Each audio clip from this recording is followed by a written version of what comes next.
Threats and insults are how Washington and Tehran communicate these days. If Iran threatens us in any way, they will pay a price like few countries have ever paid. They restart their nuclear program, they will have bigger problems than they have ever had before.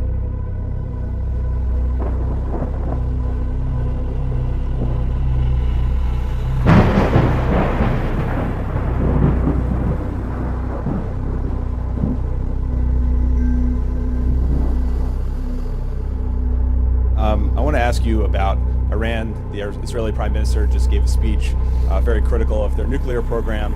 I want to ask if you have made up your mind to pull out of that deal, and if you do pull out of that deal, are you worried that it sends the wrong message to North Korea as you seek to enter nuclear talks with Kim Jong-un? No, I think it sends the right message. You know, in 7 years, that deal will have expired, and Iran is free to go ahead and create nuclear weapons. That's not acceptable. 7 years is tomorrow.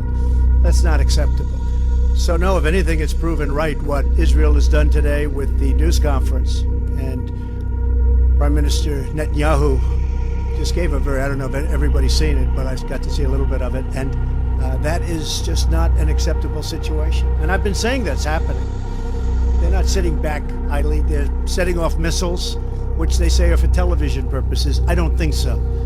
So we'll see what happens. I'm not telling you what I'm doing, but a lot of people think they know.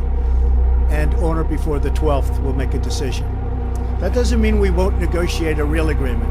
There's absolutely no chance whatsoever that Iran will accept a new deal. If the U.S. pulls out of the agreement, I think that Iran will pull out of the agreement. On the streets of Tehran, many young Iranians are worried about the consequences of the deal being scrapped. We're worried about collapsing the deal because we can't predict the Iranian government behavior about this collapsing. Iranian President Hassan Rouhani firing back, calling Trump a building contractor with no knowledge of foreign affairs, ridiculing the idea of further negotiations. Spurned by the West, Iran is likely to become more confrontational, with implications for regional stability and U.S. allies, Israel and Saudi Arabia. Strong cooperation with close allies like you is critical to our efforts to counter Iran's destabilizing and malign activity throughout the Middle East, and indeed throughout the world. We remain deeply concerned about Iran's dangerous escalation of threats to Israel and the region, and Iran's ambition to dominate the Middle East remains. The United States is with Israel in this fight, and we strongly support Israel's sovereign right to defend itself. Regarding the JCPOA, President Trump's been pretty clear. This deal is very flawed. He's directed the administration to try and fix it. And if we can't fix it, he's going to withdraw from the deal. It's pretty straightforward. Unlike the past administration, President Trump has a comprehensive Iran strategy that is designed to counter the full array of threats emanating from Tehran. Mr. Secretary, stopping.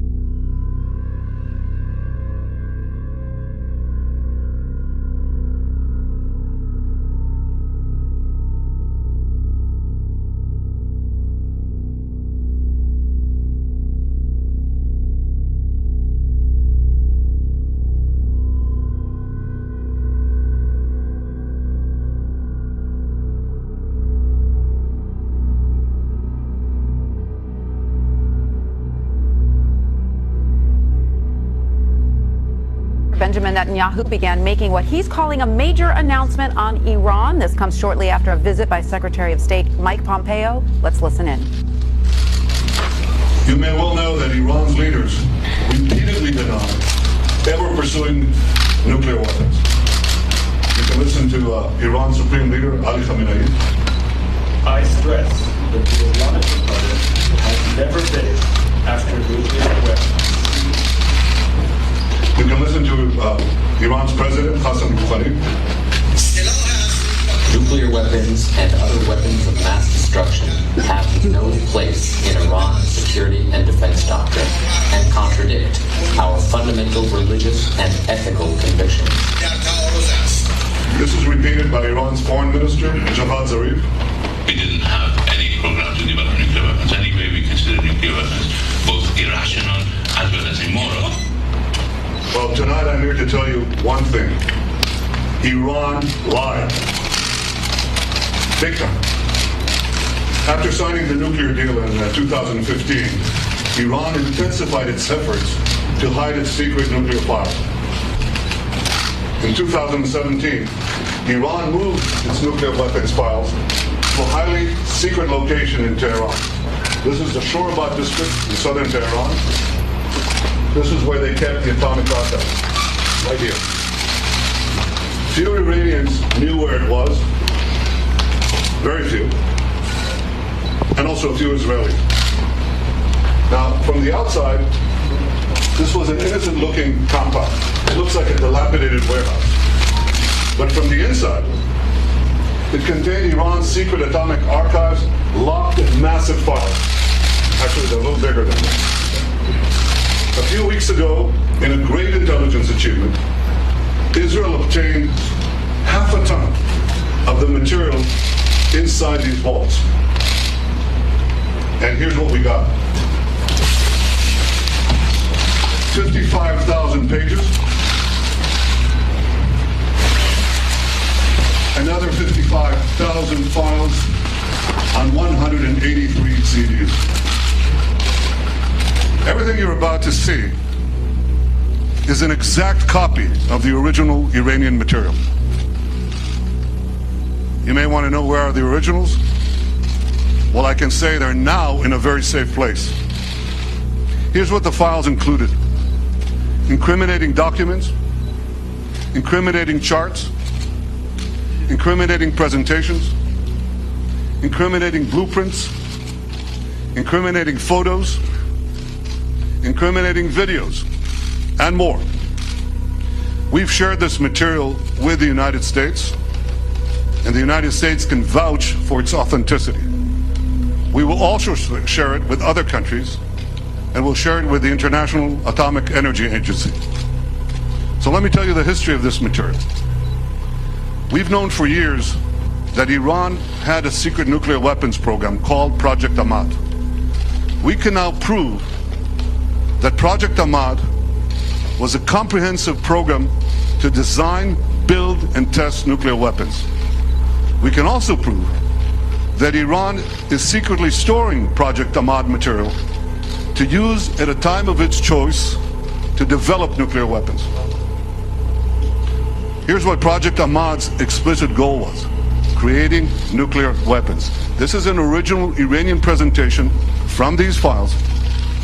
And here's the mission statement: design, produce, and test 5 warheads, each with 10 kiloton TNT yield, for integration on a missile. You don't have to read Farsi to see 10 kilotons here, TNT. This is the specific goal of Project Ahmad. That's like 5 Hiroshima bombs to be put on ballistic missiles.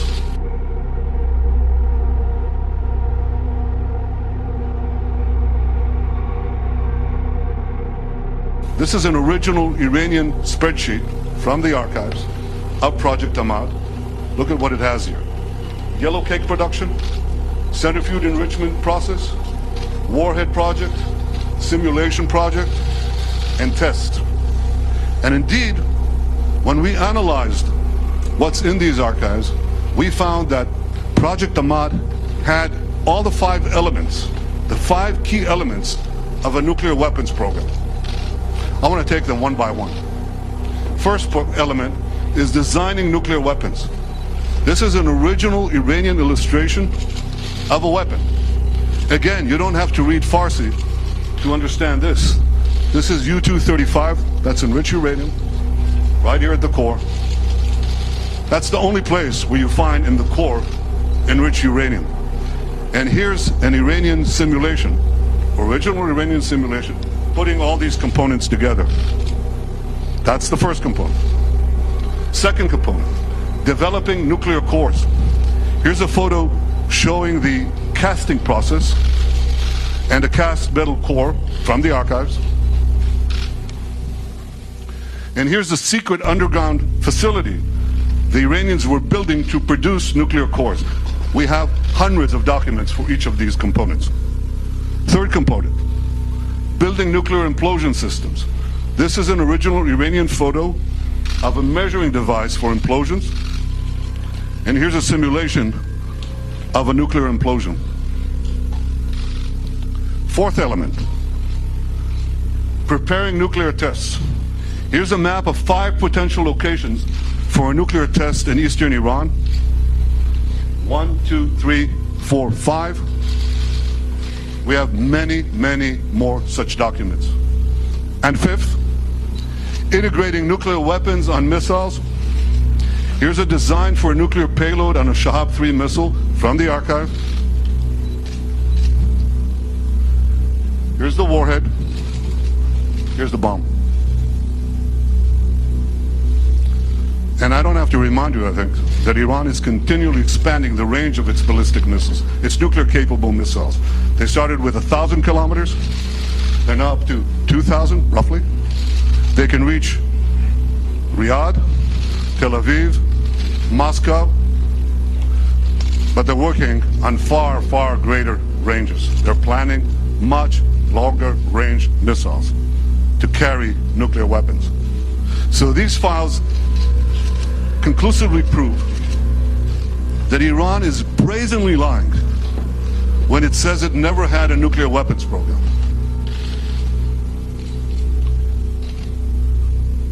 The files prove that.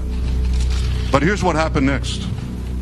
Iran was faced with mounting pressure in 2003. You remember that. That was following the Gulf War. So it was forced to shelve Project Ahmad. But it didn't shelve its nuclear ambitions.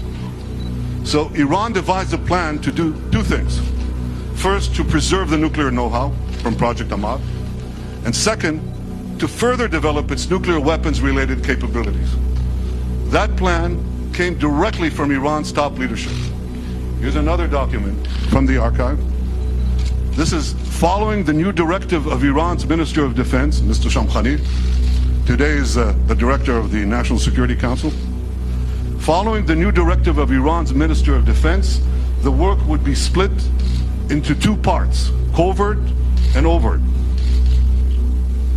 A key part of the plan was to form new organizations to continue the work. This is how Dr. Mohsen Fakhrizadeh, head of Project Ahmad, put it. Remember that name, Fakhrizadeh. So here's his directive, it's right here. And he says, the general aim is to announce the closure of Project Ahmad, but then he adds, special activities, you know what that is, special activities will be carried out under the title of scientific know-how developments. And in fact, this is exactly what Iran proceeded to do. It continued this work in a series of organizations over the years. And today, in 2018, this work is carried out by Sapand. That's an organization inside Iran's defense ministry. And you will not be surprised to hear that Sapand is led by the same person who led Project Ahmad, Dr. Fakhrizadeh, and also, not coincidentally, many of Sapand's key personnel worked under Fakhrizadeh on Project Ahmad. So this atomic archive clearly shows that Iran planned at the highest levels to continue work related to nuclear weapons under different guises and using the same personnel. So what I've shown you tonight is just a fraction of the total material that we have. But even from this sample, you can draw 4 main conclusions. First, Iran lied about never having a nuclear weapons program. 100,000 secret files prove that they lied. Second, even after the deal, Iran continued to preserve and expand its nuclear weapons know-how for future use. Why would a terrorist regime hide and meticulously catalog its secret nuclear files if not to use them at a later date? Third, Iran lied again in 2015 when it didn't come clean to the IAEA as required by the nuclear deal. And finally, the Iran deal, the nuclear deal, is based on lies. It's based on Iranian lies and Iranian deception. 100,000 files right here prove that they lied. So here's the bottom line. Iran continues to lie. Just last week, Zarif said this. We never wanted to produce a bomb. Again? We never wanted to produce a bomb. Yes, you did. Yes, you do. And the Atomic Archive proves it. The nuclear deal gives Iran a clear path to an atomic arsenal. It does so because it gives them the three components that are necessary to produce this arsenal. First, unlimited enrichment in a few years. And they plan to do that. They plan to have several 100,000 advanced centrifuges with which they can enrich mountains of uranium for that core that I showed you before, for many, many such cores. Second, it completely fails to address Iran's continuing development of ballistic missiles. And third, and this is new, it completely fails to address Iran's secret nuclear bomb program and its advanced work on weaponization. We just did. So this is a terrible deal. It should never have been concluded. And in a few days' time, President Trump will make his decision on what to do with the nuclear deal. I'm sure he'll do the right thing. The right thing for the United States, the right thing for Israel, and the right thing for the peace of the world.